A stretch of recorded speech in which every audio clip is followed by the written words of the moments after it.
Well, welcome to the GG.com horse racing podcast, recording on Tuesday the 8th of October. I'm Sam Turner. With me is GG.com tipster Kevin O'Malley.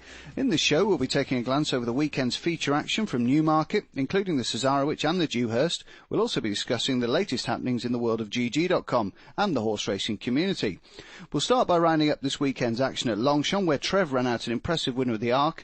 And Kev, she could be called the winner a long way out. She definitely could. She was absolutely brilliant. What can you say about her? Just a scintillating winner of the Arc.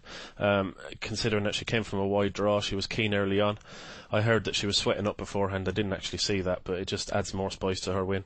And I suppose you could call her now probably the best horse in the world, really, can't you? Well, she's got to be certainly up there. I mean, she beat Orfèvre, who was perhaps a slightly unfortunate loser in the race last year, by 5 lengths. He never ever looked as though he was going to get on terms with her, did he? 3-year-old fillies really do get a nice, easy deal in the Arc, but you have to be very, very special to do what she did. And her turn of foot, when she won her trial, you could see that she had an awful lot of talent there when she kicks for home, but it was ran off a slow pace, and you could just never quite be sure if she'd get the gaps and if she'd get the run through. But when you're that good, when you're as good as she is, they'll find the gaps and they'll find a way around, and she found her way. She actually hit the front a lot sooner than what I thought she might if she did get there.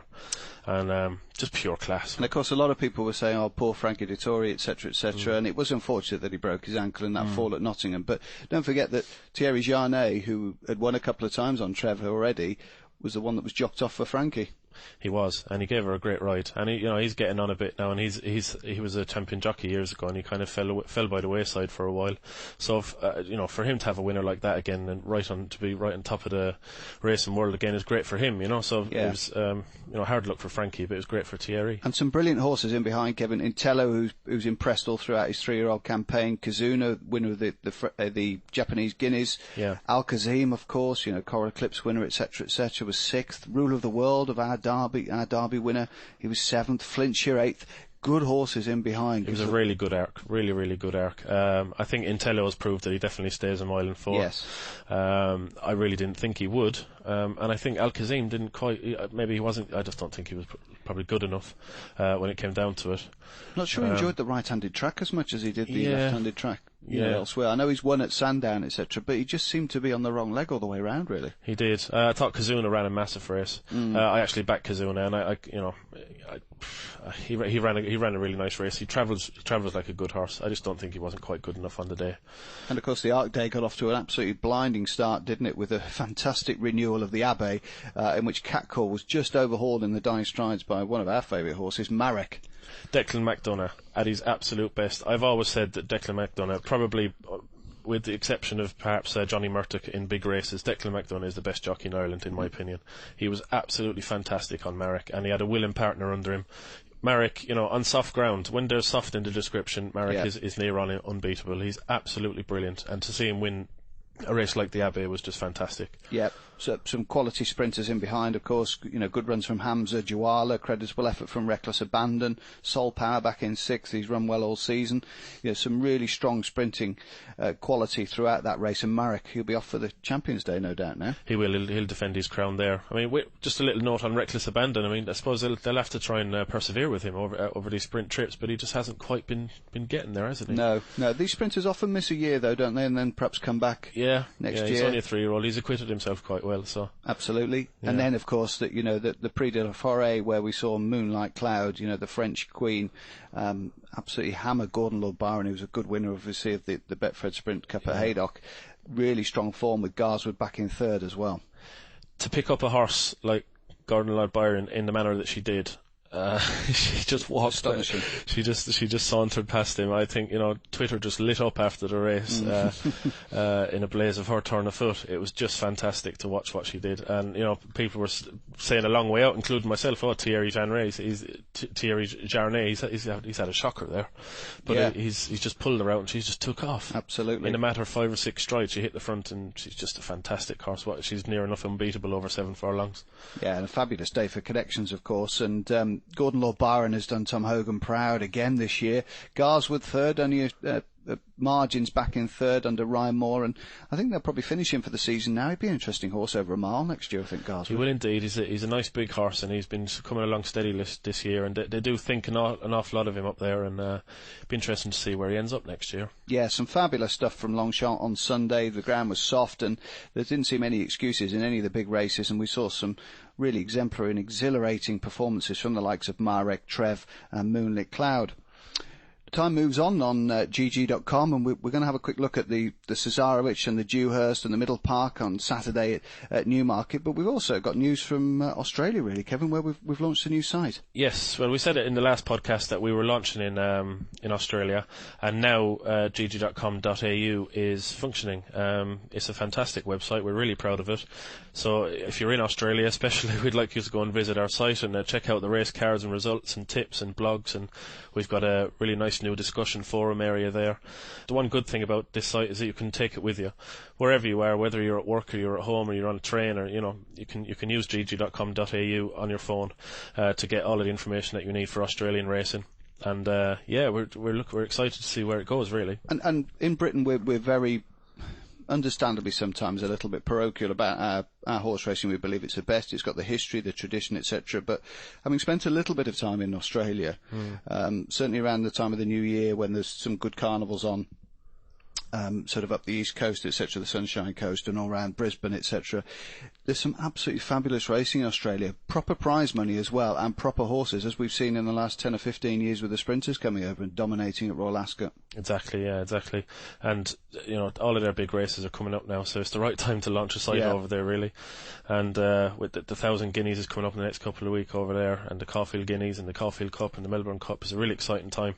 And I've been trying to get my head around Australian racing for quite a while now, because there's so much of it over there, and it's such good quality. And I'm going to make it my business to learn as much as I possibly can about Australian racing, and the fact that we've got a website over there now makes it much more easier to do that. It's definitely worth, if you're young and you've got the mental capacity, so that rules me out. But if you're young and you have got a little bit of extra time, just to equate yourself with and what I like as well about some of the Australian coverage, I mean, at the races do it very well in the mornings. You get some great commentary, and some of the pundits have got a wonderful turn of phrase. It's just something a bit fresh and a bit different to get into. It is very different. It's quite intimidating at the same time. Somebody like ourselves is a little bit alien over there. We're trying to get used to how they do things, and they're very detailed. They know what they want, Australian punters, and if anything, the way that they look at form is one step ahead of us, even. The way they're very into their sectional timings, to their to barrier trials. There's all sorts of different things that go on over there that don't go on over here. And so I'm looking forward to learning a bit about that, and I hope the people that come to gg.com.au enjoy it. Yeah, absolutely. Let's move on to the Saturday's fair then in Britain, and wonderful card really at Newmarket. Gets underway at 2:05 with the Dubai Challenge Stakes, which is a Group 2 over 7 furlongs. All these races, of course, shown on Channel 4. Some good horses involved in that race, the likes of Lockwood and Trumpet Major could run, etc., etc. Highland Calori, of course, the Air Gold Cup winner. But probably the first race we'll have a look at is the 2:35, the Middle Park Stakes over 6 furlongs. Plenty declared for this. And as you would imagine, all through the card with these top 2-year-old races, Aidan O'Brien very, very strongly represented here. And War Command, Kevin, has an entry in the 2:35, the Middle Park Stakes, and he also has one in the Dewhurst over 7 furlongs 35 minutes later. Now, he bounced back to a little bit of form, didn't he, last time, War Command? He was disappointing on his run after the Coventry. In the Phoenix Stakes. But the Futurity, we saw the Ascot horse, didn't we? Yes, he beat a couple of really nice horses in the Futurity Stakes, including a horse that I backed in the race, actually, Exogenesis, trained by Ger Lyons, and there was another horse in there as well with a funny name. He absolutely sauntered past him. Mustajib, yeah, really nice horse trained by Dermot Weld, and he beat them easily and got his season back on track after a below par effort in the Phoenix Stakes. So he's bound to turn up for one of these, probably the latter, I would imagine, in the Dewhurst. The one horse I'm interested in, the Middle Park, if he runs again, is Hot Streak, Kevin Ryan's 2-year-old, who nearly knocked the ball out the park on the speed figures at Ascot when he absolutely bolted up in the Cornwallis Stakes. He'd been out of space by 5 lengths in a time which equated to, it was quicker than the sprints on the card. The likes of Tropics of Dean Ivory, who won that 6 furlong race. Furlong for furlong, Hot Streak was even quicker than the older horses in that race, which was an extraordinary performance. And you had a good horse like Extortionist, who got good course and distance form, was a Royal Ascot winner, 9-10 lengths back in fourth. Good gaps back to the placed horses as well. And Hot Streak apparently is a kind of horse that could back up very quickly as well, according to Kevin Ryan, who feels that the ground isn't that important with him. So if it does go a little bit quicker at Newmarket on Saturday, you could see him again. And he described him as a very, very good horse. So he certainly did look at Ascot. Sudirman, who actually did win the Phoenix Stakes, he's entered up for both races as well. Kevin Ryan's winner of the Gimcrack, Astaire, is quite likely to go for the Middle Park as well. Two fantastic races. At this stage, we just need to find out what's going to go where, really. Yeah, I mean, Sudirman is a horse David Watchman trains, a Henry the Navigator for Fitchery Hay. He was brushed aside by a very, very good horse last time at the Curragh. Tourmore in the National Stakes. I mean, there's no disgrace in that, was there? No, none at all. Tourmore's a very, very good 2-year-old. Is he the best that Richard Hannon's got this year? He'd be right up there, wouldn't he? Yeah. I mean, he's looked class, hasn't he, in his 2 recent performances? It was a good time as well. It was absolutely astonishing, and he'll be heading for the Racing Post Trophy, no doubt, where a mile will suit him ideally. Indeed. In the Dewhurst, the aforementioned Dewhurst, there's only 14 entries, and Aidan O'Brien has 8 of them. That's unsurprising. He has Craftsman, Friendship, Giovanni Baldini, Great White Eagle, who's created such a good impression in his 2 starts, Michaelmas, Oklahoma City, who won the big sales race last week, War Command, who we've mentioned, and Wilshire Boulevard. I think he had a number of horses in the race last year as well, and 8 of the 14. It looks as though it could turn out to be Godolphin versus Aidan O'Brien. Absolutely. I mean, he won it with Beethoven, a 33-1 chance, and he had a number of runners in that race back in 2009. The surprise for me is perhaps that Jim Bolge hasn't got a runner in the race. Yeah. An entry. He's actually had quite a quiet season. Early on in the season, you thought he might take off. He had a couple of decent winners early on, but he's been fairly quiet since then. Yeah, but this looks an intriguing renewal. We've got Anjal, of course, who won at the July meeting. Be Ready and Outstrip represents the Godolphin team. Charlie Appleby trains the latter. Outstrip, who's an impressive winner last time, and Be Ready absolutely sauntered in, didn't he? Be Ready at Doncaster, beating Barley Moe, who was 5th at the weekend in the Jean-Luc de Lagardère, but Richard Hannon still believes he's a top-class prospect, so I think Be Ready could be the pick of the 2 Godolphin runners there, but of course we're all waiting to see what Aidan's going to run. Cable Bay is probably going to turn up in the Middle Park, and he's been a bit frustrating, that horse. He's a bit in between the 6 and the 7 for me, isn't he? He is, and he's a little bit in between Group 2 and Group 3 and Group 1. He doesn't know where he is at the minute, but you'd find it difficult to imagine him winning either of those races, but he'll probably turn up in the Middle Park. So 2 fabulous Group 1 contests for 2-year-olds, 1 over 6 and 1 over 7 furlongs at Newmarket, and then, the diversity of British racing is never more personified than, at 350 we have the Betfred Cesarewitch, a 2.25 mile handicap, a very rich race, 250,000 up for grabs, and headed really by Tiger Cliff, who's only had 3 starts this year. He's a course winner for Lady Cecil and Tom Queally, of course a good winner of the Ebor last time out, where he beat the horse I backed, Gen Z, in aggravating and agonising circumstances, but he's a horse that's been kept fresh. I mean, he's been to some big parties this year, but he has only had the 3 runs, and I think that's crucial for the Cez. He's still very lightly raced, and what a fantastic story for him to win the Ebor for Lady Cecil. Just absolutely brilliant, and it remains to be seen if he's quite as progressive as he's going to need to be to win off his revised mark, but he's a very good horse. He's bordering on group class. He definitely stays. What did he run in the Ascot handicap over 2 mile 4? He dropped back down in trip then to 1 mile 6 to win the Ebor, and he ticks an awful lot of boxes, does Tiger Cliff, so he's got every reason to be favourite. He stays well, and he's got a turn of foot, hasn't he? But the bookmakers have found him around about a 7-1 chance there. Is there anything else you like in the race? Yeah, well, I'm looking for horses with an ideal profile, and one of them who actually has been quite well backed this week, so the value could be gone, but I still think it's a good price around 8-1 is Domination. Charles Byrne expressed concerns over the ground, if the ground does turn this week, because we are promised quite a bit of rain. It's good to firm for now, so it's unlikely that it's going to turn into a quagmire in that time. Yeah, and should say as well that the track are utilising the stand size course on Dubai Future Champions Day, which has not been raced on since May, so that could take the rein a little bit better. It will do on that side, yeah, for sure. Yeah, definitely worth mentioning that. So yeah, domination. I mean, 10 out of the last 10 winners of the Cesarewitch had won over 2 miles on the flat or over hurdles. Oh right, okay. So it's quite a strong stat, Dan. I just thought domination. 6-year-olds have got quite a good record in the race. He stays well. He was unlucky, very unlucky actually, not to win a handicap at Galway at the festival. He's won over hurdles twice since. I think he could be well handicapped. I think he could be a bit of a snip, provided the rain stays away. And they're happy to run. I mean, the other one I was looking at, he just jumps off the page at you, Sir Mark Prescott, Palisator. He was third in the Old Borough Cup first time out. He's lightly raced. 11-1 with Betfred. You know, he could be absolutely anything. And he'd want the cuts in the ground. He would, yeah, he would.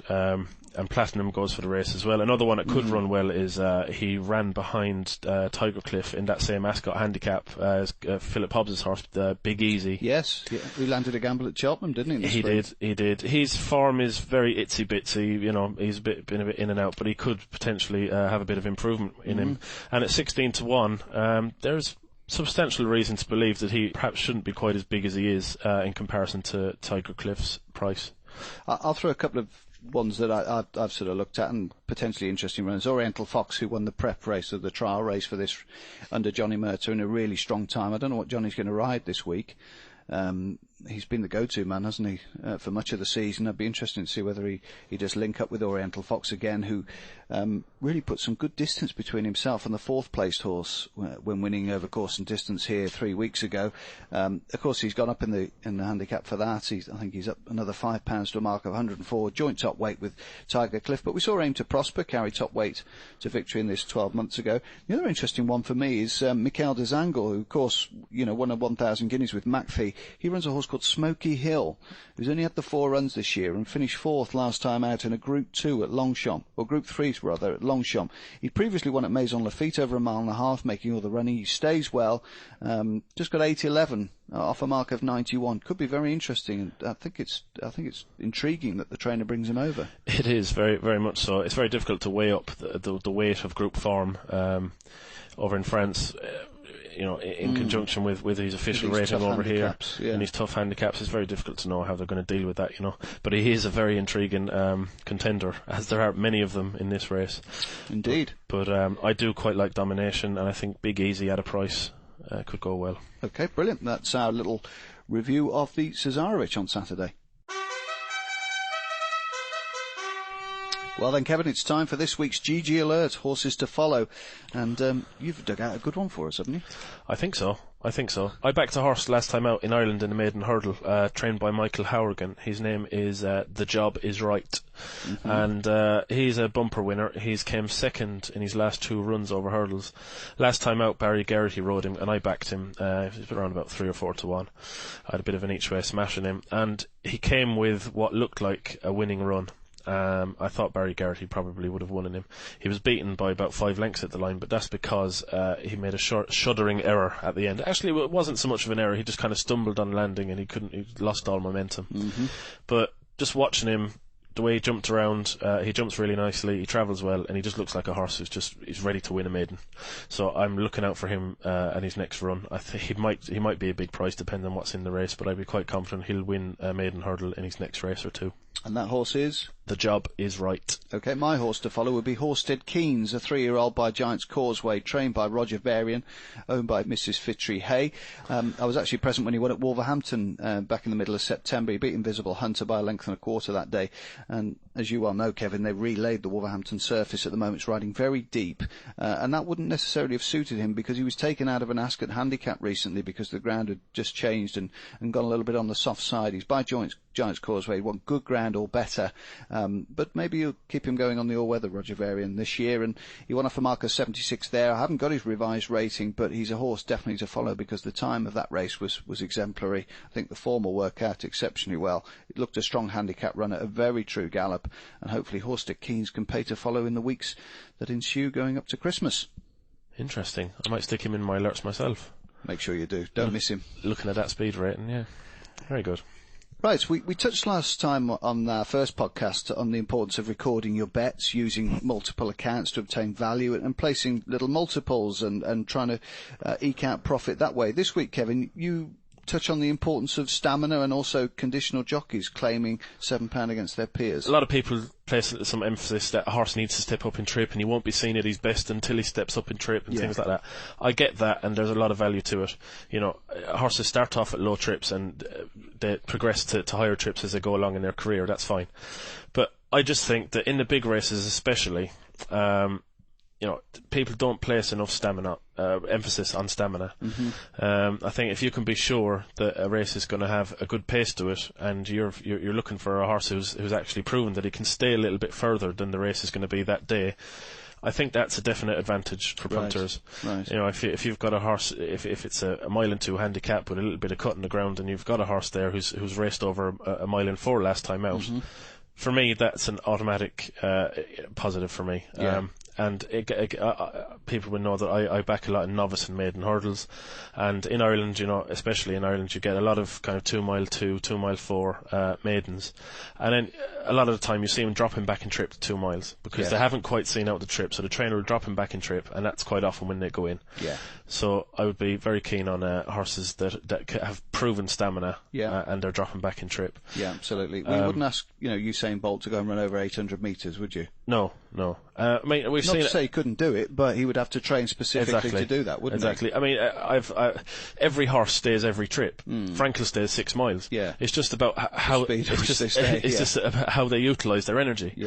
And we've seen it before, especially in the sprint division. Look at this year, a horse like Lethal Force. Last year, he was a 7 furlong specialist. Trying to think of another one, Pastoral Pursuits. He was a 7 furlong specialist. He dropped back and won 6 furlong Group 1 races. So stamina is a very, very important asset for a horse, and I don't think people place enough emphasis on it.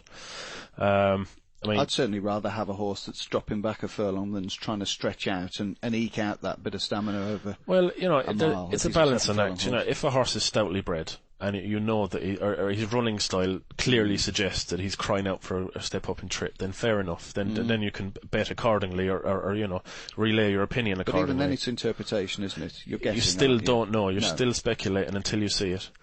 The other little thing was conditional jockeys. Now, I said to you, Sam, I was honest, and I said that I only found this out a few months ago, actually, that in conditional jockeys races, I'm trying to look out for these younger jockeys more and more often now, because I think they've got an awful lot of value to punters. But in conditional jockeys races, if a jockey's riding for their stable, they're entitled to claim their full allowance. Yes. So you could have a top-class apprentice like Oisin Murphy or Conor King in Ireland, or one of those top-class apprentices in a conditional race for conditionals only, and they're claiming £5 or £7 or £10 against fellow apprentices. So essentially what you're getting is a Ruby Walsh or Tony Mackay claiming 7 against fellow professionals. It's a clear advantage, which I don't think the bookmakers in certain races, in certain situations, you will spot one where you think... especially when you see a good kid, perhaps more so in Ireland, really, because it seems to be more prevalent in Ireland, where they are a little bit more advanced, I would say, than the British conditionals and apprentices. They're a bit more forward, I think, because they've ridden in so many pony races and they've been well schooled. I would suggest a lad might have only ridden a couple of winners, but looks different strawberries, and he can claim 10 against similar riders. And it's a definite advantage for punters.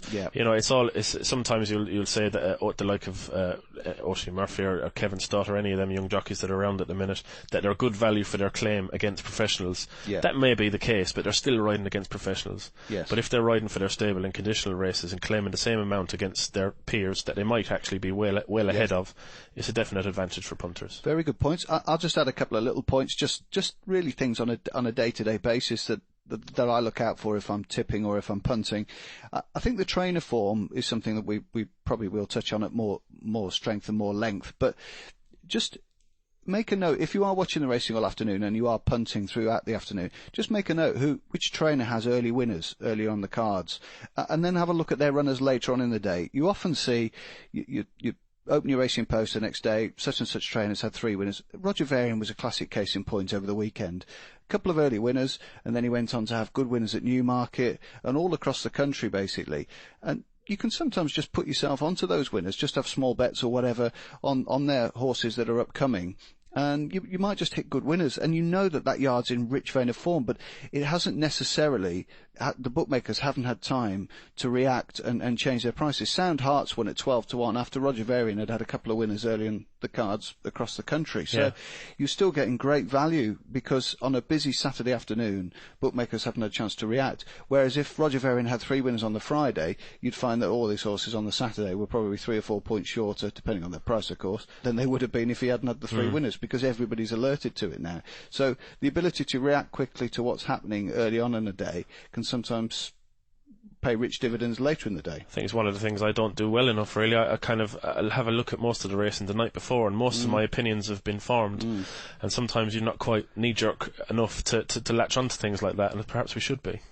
Just another point as well, there's a lot of 2-year-old races coming up at the moment with a lot of inexperienced horses. Just be wary of I don't know whether many GG punters would actually bet on race 2-year-olds particularly, but you often get tips and whispers for horses, don't you, as the season wears on, and, Newmarket Scouts and etc., etc.